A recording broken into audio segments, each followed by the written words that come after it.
I want to change lives. I want to show people how to progress in their money. I want to show people how to progress in their mindset.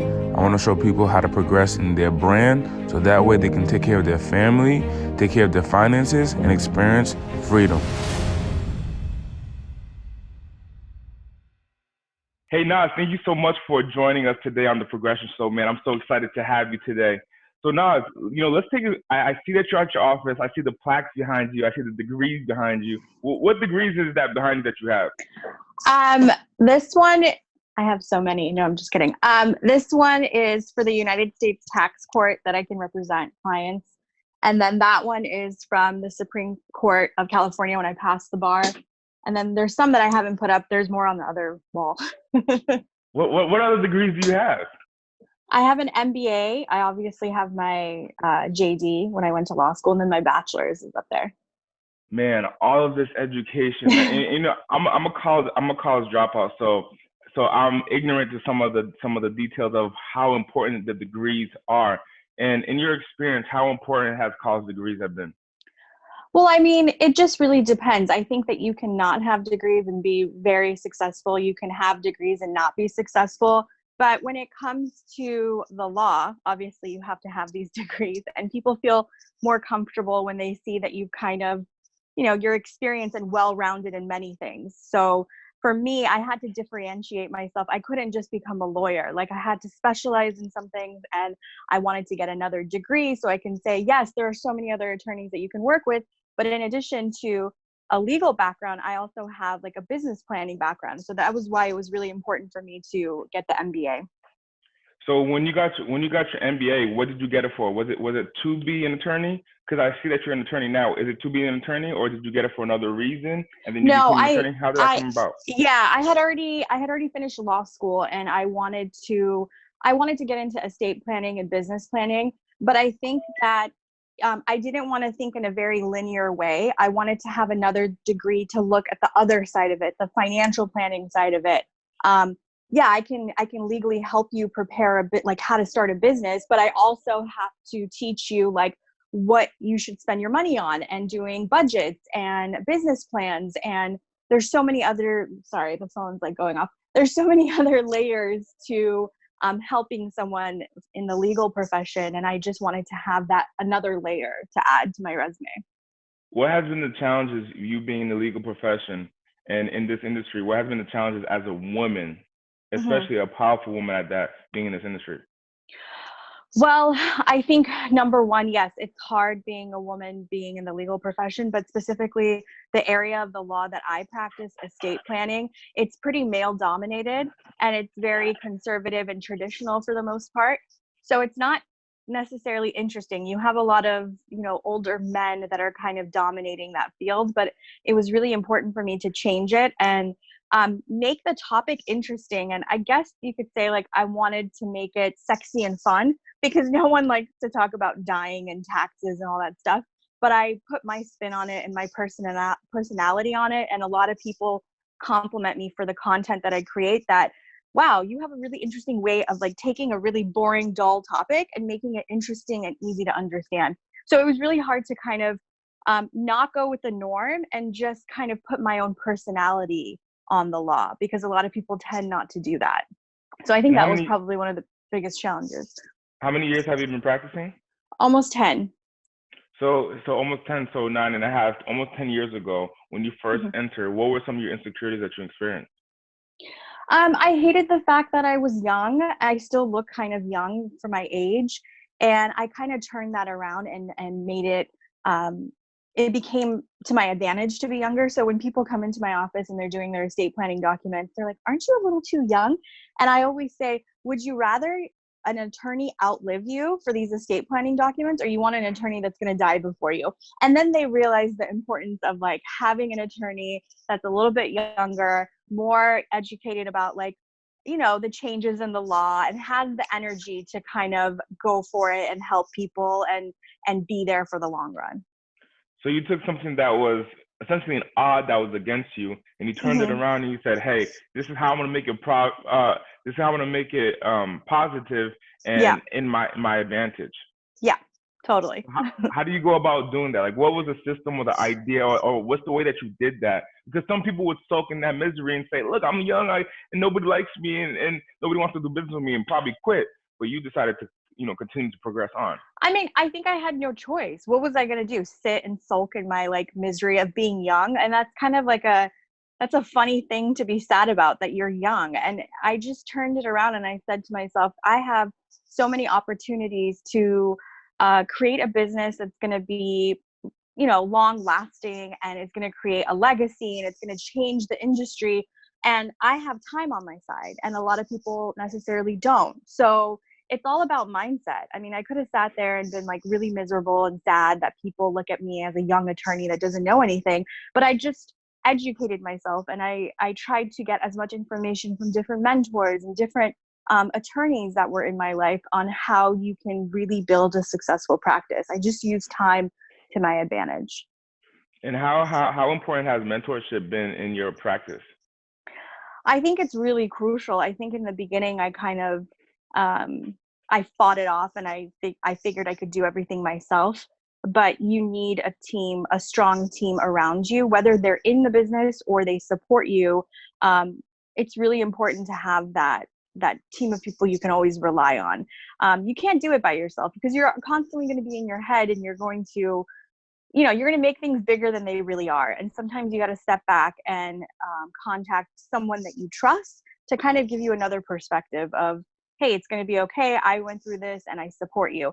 It's really important on your journey in this, entrepreneurship train, to either have people that support you or want to be part of that change. If they don't want to, then you gotta move on. I always say you're either on my train or under it. So you're either gonna get on board, or we're gonna like part ways. Powerful mentality to have. So, what I've recognized about you personally is that there's a plethora of different attorneys in different types of law that practice in different types of law. But however, you have a personal brand where I go to another attorney's social media websites and pages, and it's like a picture of them and that cat that they posted in November 2016, and then that was it. And then we go to your online media profiles, and we see videos giving value to people, but it's not specifically about law. And how has that been beneficial to your business by having a personal brand where you have thousands of people watching you doing interviews like this in comparison to your counterparts who don't have a personal brand? Well, you got to stand out. I think that in this day and age, a lot of people do mindless scrolling. So they're not even reading most of the things that you're posting, or, they're not really watching videos all the way through. So it's really important to grab their attention immediately. And whether that's with thought-provoking questions or, having a certain look, you have to move with the times. And I think a lot of attorneys have that old school mentality. It's like, you got to be professional. You have to have a suit and tie. You have to have a certain hairstyle. And it's like, that's not going to work on social media. It's just not. I mean, there are a lot of attorneys that have been practicing longer than I have, and they have social media, but they reach out to me. How are you able to do these videos and make it interesting? And I say, there's no trick. I've incorporated my personality. And I think with a lot of professions, it's advocated to kind of turn off that personal emotion, that personal touch, and just go with a script that's worked for other professionals. And it doesn't work like that anymore. Gotcha. And then in your industry, let's take it back almost 9.5.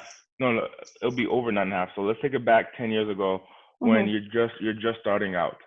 I'm your cousin, or I'm your friend, someone who's close to you. What happened to our relationship as you continue to go and excel in this business? Like I said, people were either going to be on my train or under it. People started dwindling like flies, not necessarily family, but just like friends in my life. Especially being a woman, I think that there's, and you've heard me say this before, there's a cultural pressure, there's societal pressure to meet certain expectations. As women, we have a biological clock. So I started noticing the more focused I got in my business, and that became my priority, a lot of other women that were in my life were going a different direction, and they didn't understand what I was doing and what I wanted to accomplish. and they weren't very supportive of it because they were more focused on finding husbands, having babies. And I love that. And that was their journey, but it wasn't mine. And they would, in the process, kind of criticize me and make me feel like I needed to be doing something else. And I fell into that in the beginning, but then I realized, you know, us women, we want a full package, but we cannot be an empty envelope like ourselves. You want a full package, you have to bring something to the table to match it, you know? So for me, that wasn't a priority of like finding a life partner. It was more being comfortable in my own skin, establishing like a financial foundation for myself before I let someone enter my arena. You know what I mean? Mm. So I think a lot of people, we parted ways. I mean, I have respect for them, but they just didn't understand the vision, and that was okay. All right, sweet. So let's fast forward now that we're in this day and age. I see you at the grocery store and I say, man, she's beautiful. I want to get her number. I get your number and I want to take you out on a date. We go on a date and I find you interesting.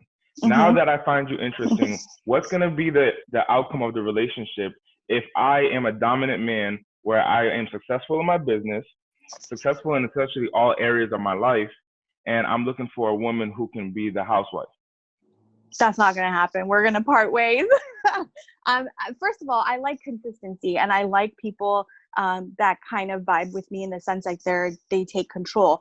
And I think a lot of people have this misconception, because I'm all about women empowerment, that I don't believe women need men. I think women need men and men need women equally. And there's something that men can bring to the table that women can't. There's something women that can bring to the table and they can't. And I'm very traditional in the sense of I want to be courted, I want to be respected, I want to be treated like a queen, because I am.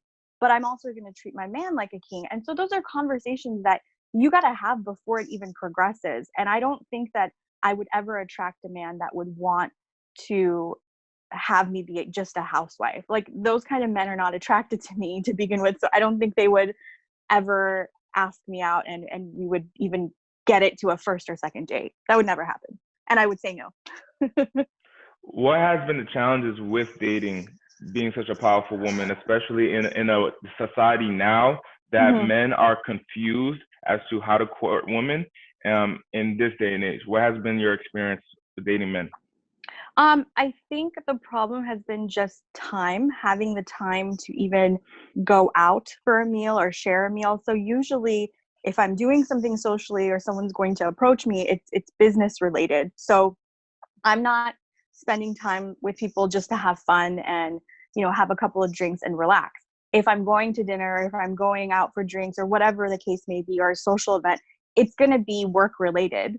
So I'm trying to, the struggle has been incorporating the social life and the business life together and finding a balance. And it's very hard to turn that off. And you understand this. 100%, 100%. And now, you know, this is a dope interview too, because I'm gonna have women who are gonna listen to this.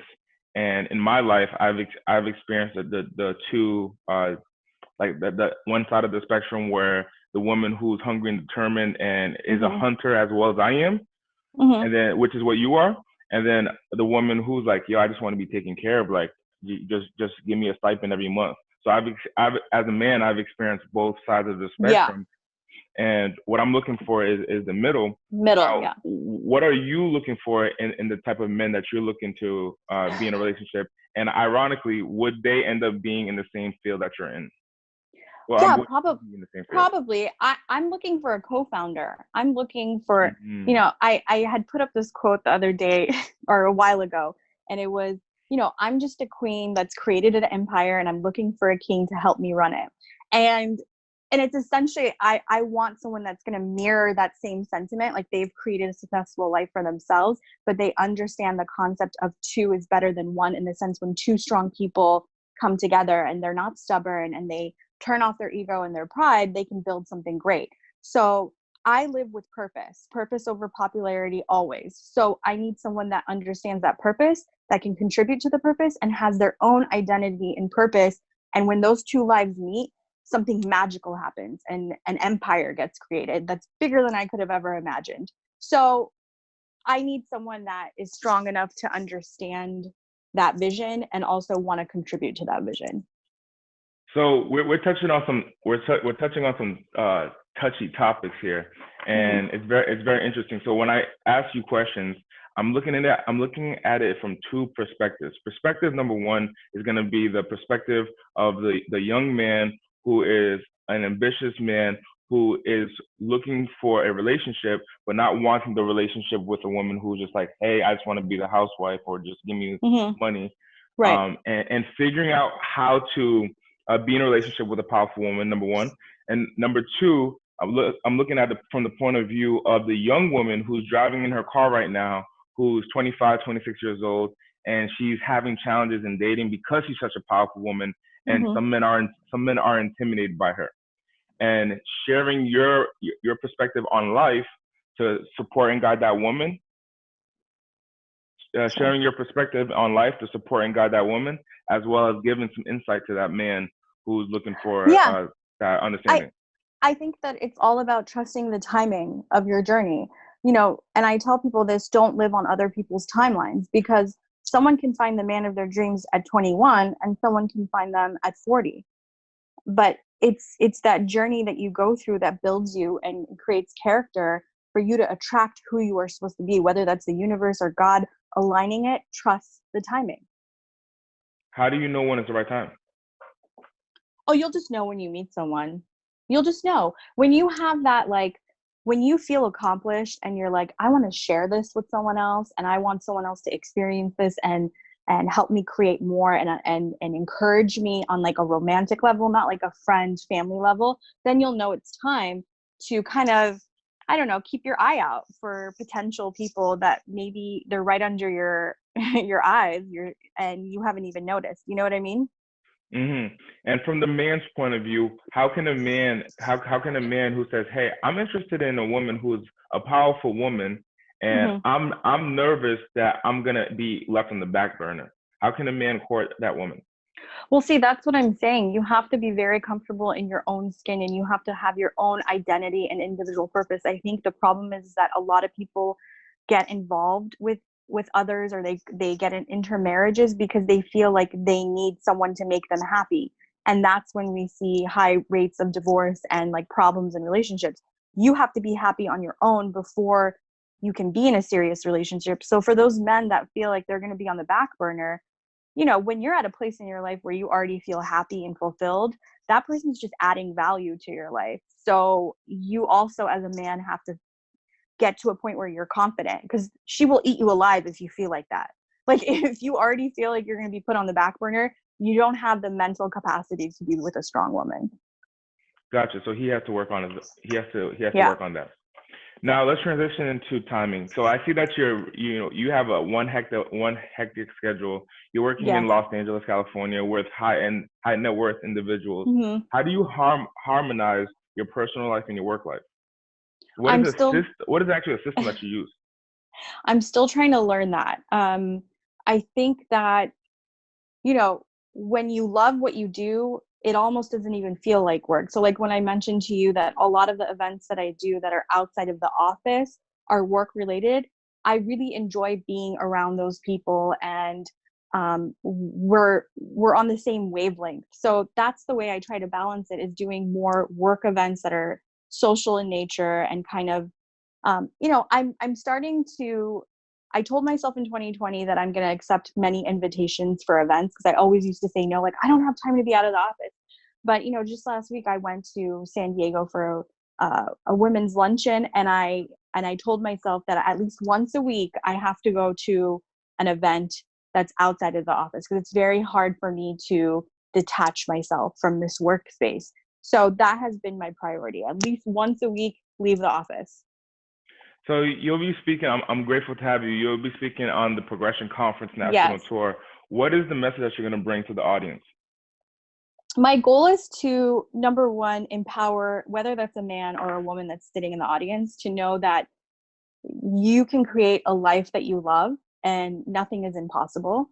But I also want to show them the importance of what I do, which is estate planning and financial planning, and provide some financial and legal literacy for someone that may not even know what that is. And how do you create wealth? How do you protect wealth? How do you create a life that you love and how do you help others in the process? That's going to be my main focus. And hopefully, if I can help one person on this 13 city speaking tour, then I will feel accomplished. Now, and let me ask you from a millennial standpoint, because you're talking about estate planning and financial literacy, and me being 25, what comes up to mind is like I don't need that. That sounds like something for like, hey man, when I'm 60 years old or 50 years old. No. So share with me from a millennial standpoint. Yeah. I think a lot of people have that misconception. I mean, just currently in the news, we just saw what happened to Kobe Bryant yesterday. He was 41 years old. And I know a lot of people say, well, you're comparing someone that's a multimillionaire that needs planning to me, and I just have, a condo and a bank account. And what I say is that you don't have to have Kobe money or Oprah money to do estate planning or educate yourself about financial literacy. I mean, we are entering a time where we cannot rely on Social Security and the government to help us when we are older in life. And there's going to have to be some conversations about long-term care planning, or how do we take care of our families if something were to happen when the breadwinner of the family falls ill or an emergency happens. So I always say, accidents do not discriminate against age, gender, race. When it's your time to go, it's your time to go. And the most selfish thing you can do is leave behind problems for your family, or not have your stuff organized, whether that's a small bank account and a small condo that still has like a huge loan on it. You don't want your family to go through the court process and have a complete stranger come in and tell them what to do. I always say, if you don't have a plan, the government has one for you, and you're not going to like the plan that they pick for you.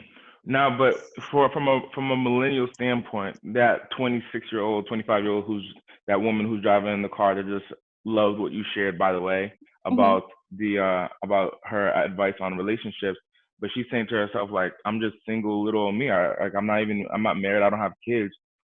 Is that too early for me to even get started on estate planning? It's even more important when you don't have children, because that's when you have to think longer about, who would I want to inherit my stuff?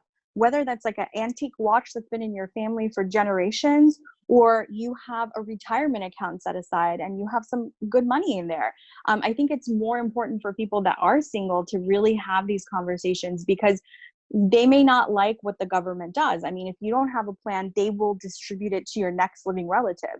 So your next living relative could be a cousin in, let's say, Atlanta that you hate and you haven't talked to in like 10 years. All of a sudden they call them up and they're like, hey, Bobby, you just inherited like $55,000. Come pick it up.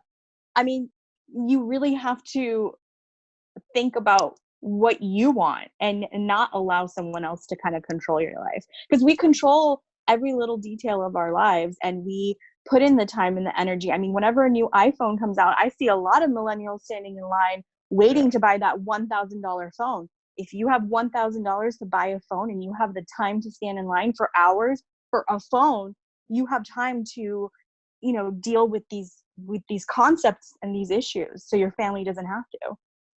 So tactically, what would a millennial or someone who is single without kids, what would they tactically have to be doing, or should they be doing to prepare?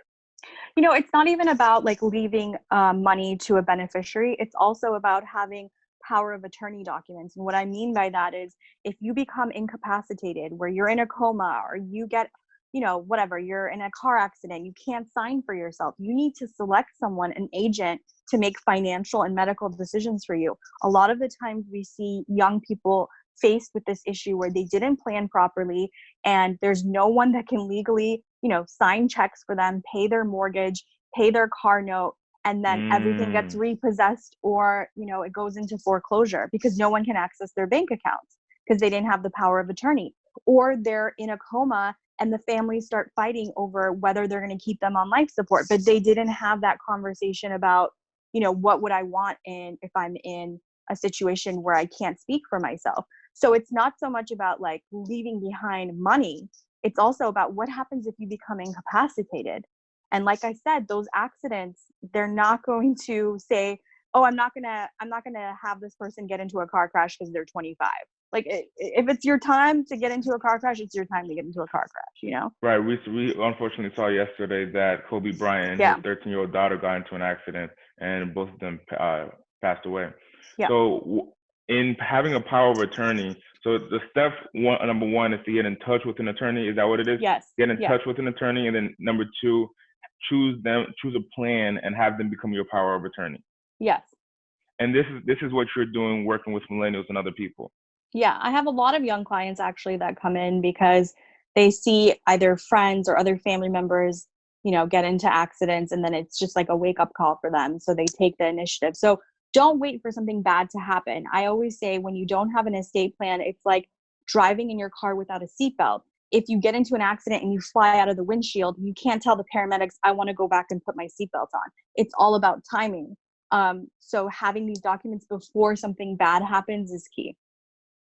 Gotcha. And then, so now they have you guys a power of attorney. What's the process therefore afterward? What's the experience therefore afterwards? From someone who's an uneducated, someone like myself, like from an impoverished area that moved to the West Coast and having a brand new experience in life and growing up, what would that experience be like therefore after? Like after you get the documents and everything is in order? After you choose your power of attorney, now you got your power of attorney. What's the experience with the attorney therefore after? Oh, so I create long-lasting relationships. It's not like you're going to come to me once and then never see me again. As you grow your empire or you expand or you decide to get married, there's going to be updates to these documents. So you're always going to come back maybe to me or maybe another attorney that you feel more comfortable with. So it's never a quick relationship. Estate planning attorneys are kind of like therapists. We're going to be there for you for the highs and the lows. New children, deaths, bankruptcy, inheriting a lot of money or making a lot of money, starting a new business. We're always going to be involved in that conversation and that plan. Gotcha. So what's the best way for people to get in touch with you to start, especially with the people who are in California? Yeah, they can visit my website, baroutilaw.com, BAROUTI law.com, or you can visit me on my Instagram, Naz Barouti, NAZ BAROUTI. And what's the last piece of content that you want to share with the listener, the person that's listening who's saying to themselves, wow, this was powerful. I loved what she shared and she has more. What would that more be? That more would be to definitely follow me on Instagram and follow me on the 13 city tour, because I don't think that each speaking event is going to bring the same energy. I think it's just going to keep getting better and better. And there's going to be golden nuggets that I drop at different locations. So I think for someone that really wants to absorb the information and what those speakers have to bring to the table, I would literally go to all the events, all the speaking tours, because you never know. Like, I'm a wild one.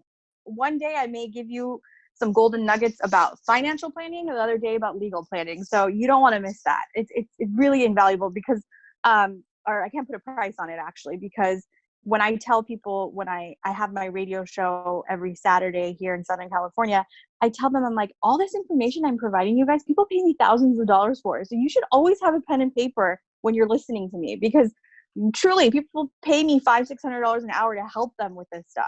So I don't know, man. If I were you, I would definitely listen to things I have to. Yeah, you're right. So yeah, the opportunity is in the show up, and and I have it right here.